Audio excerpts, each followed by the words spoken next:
Welcome to Home with Liz. Welcome back.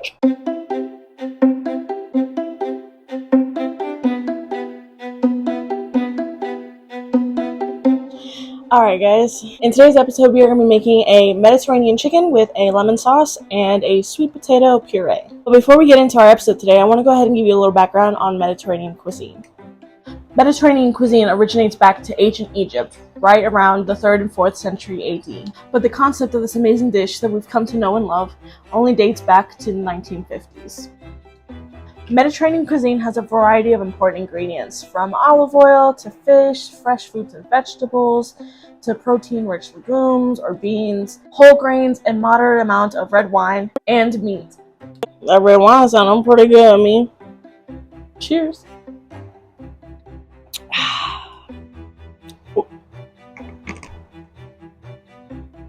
I'm gonna head out now, but I'm gonna take this with me.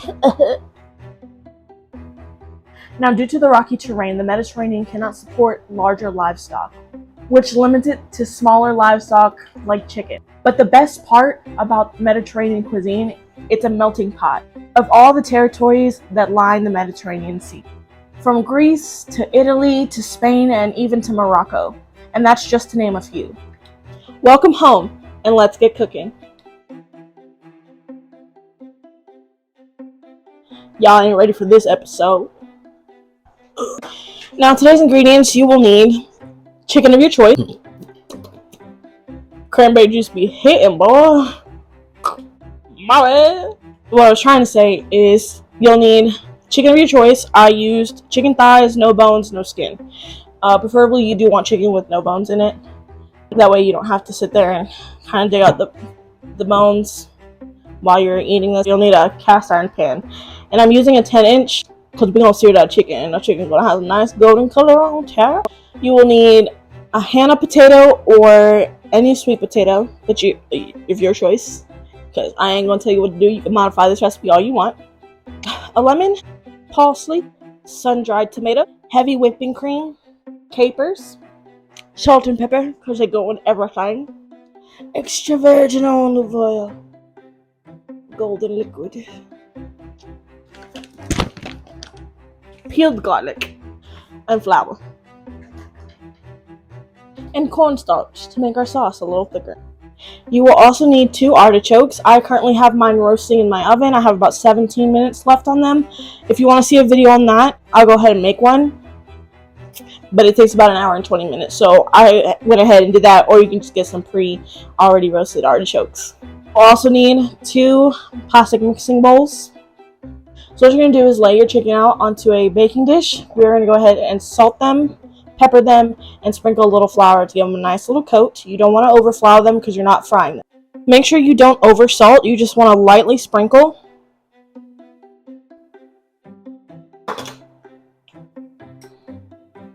Pepper.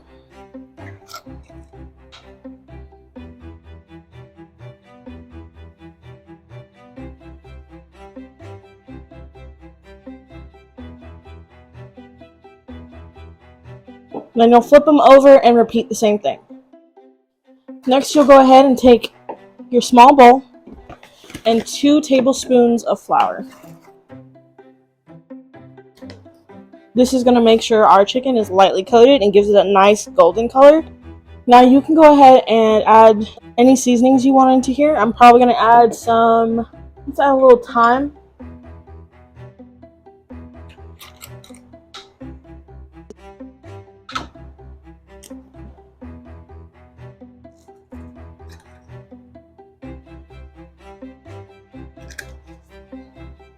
Give that a nice little mix.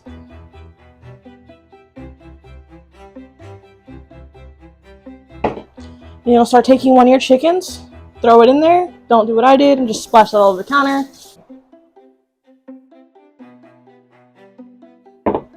Take your lid. If yours come with a lid, if not, you can toss it by hand or just shake the bowl.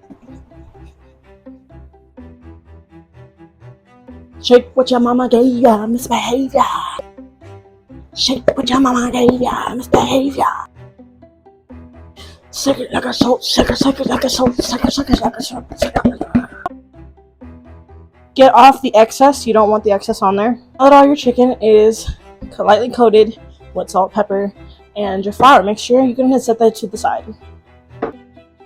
Now you're going to want to grab your sweet potato, and you're going to want to grab your medium bowl. You're going to go ahead and peel and dice your potato. Don't forget to wash your vegetables before you peel them, and then afterwards. That way you can get all the sticky, nasty stuff off of it. If y'all didn't know, y'all need a cutting board. I totally forgot. You can't cut without a cutting board. So grab up one of your sturdiest cutting boards and let's get cutting. Alright, you're going to want to cut your potato into chunks, but not too thick of a chunk because you want them to cook. We're about to boil them. So going in with your knife.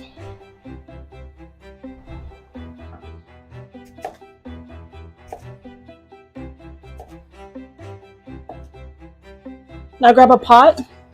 Fill it up with some water and some salt, and we're going to put it on the stove, medium-high heat. Let the water come to a boil, and then we'll add in our potatoes. Now we're going to go ahead and chop up our parsley.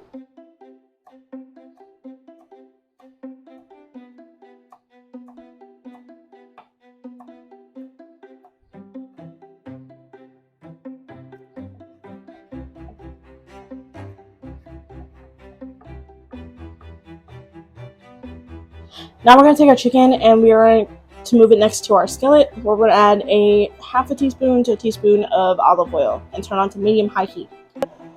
Alright, so now after you put about half a teaspoon to a teaspoon of olive oil, you're going to go ahead and put it on medium-high heat and add your chicken. When you lay your chicken, lay it away from you.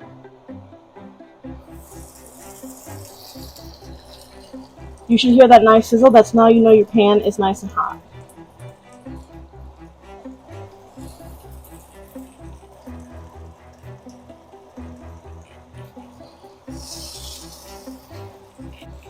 Then you want to pick up your chicken just to make sure it's not sticking.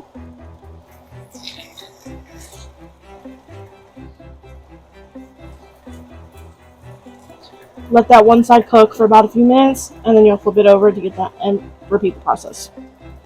Now that our water is boiling, we're going to go ahead and add our potatoes. I like to use a slotted spoon to go ahead and put it down in the water. That way there's no splashing and you're not burning yourself.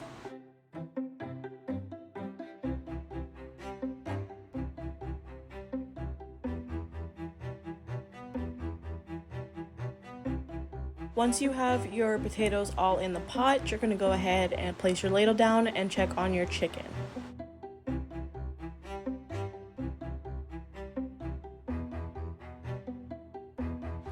When you go to flip your chicken should start to have this nice golden color coming through. You want to keep cooking your chicken until that color becomes vibrant, but don't overcook it or your chicken will dry out.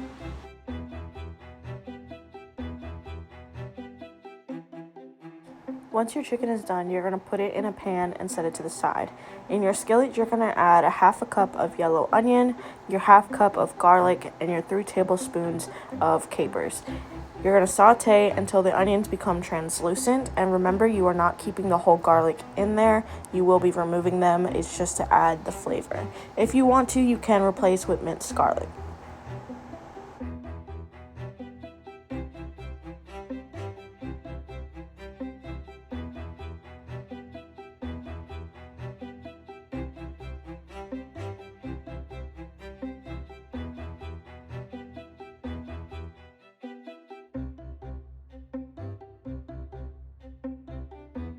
While this continues to cook, we're going to go ahead and check on our potatoes. The fork should be able to pierce through it without any help.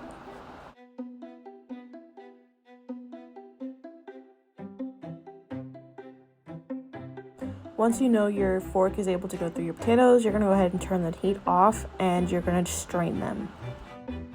Next, you're going to want to add in your 3 tablespoons of sun-dried tomatoes and a cup of heavy whipping cream.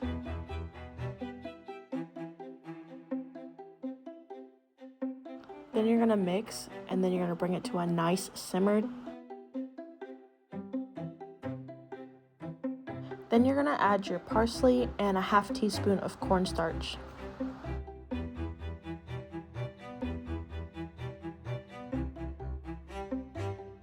Next, you're gonna add in your lemon zest and the juice from the whole lemon, mix, and wait until it starts to thicken.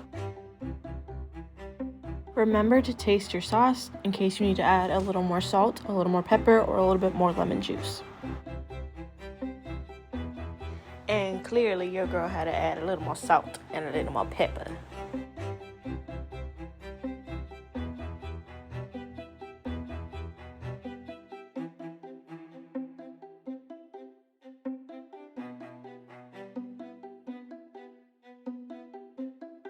And make sure you scrape your sides, because nothing gets left behind.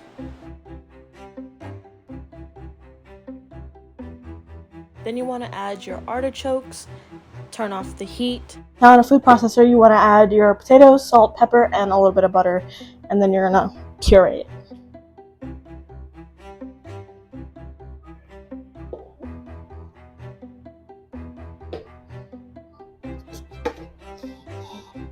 Till it's nice and smooth. Don't forget, till it's nice and smooth.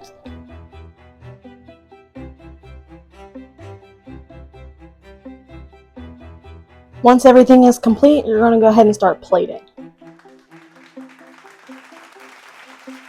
Thank you for joining me in the kitchen, and I hope you enjoyed this dish as much as I did. See you in the next episode.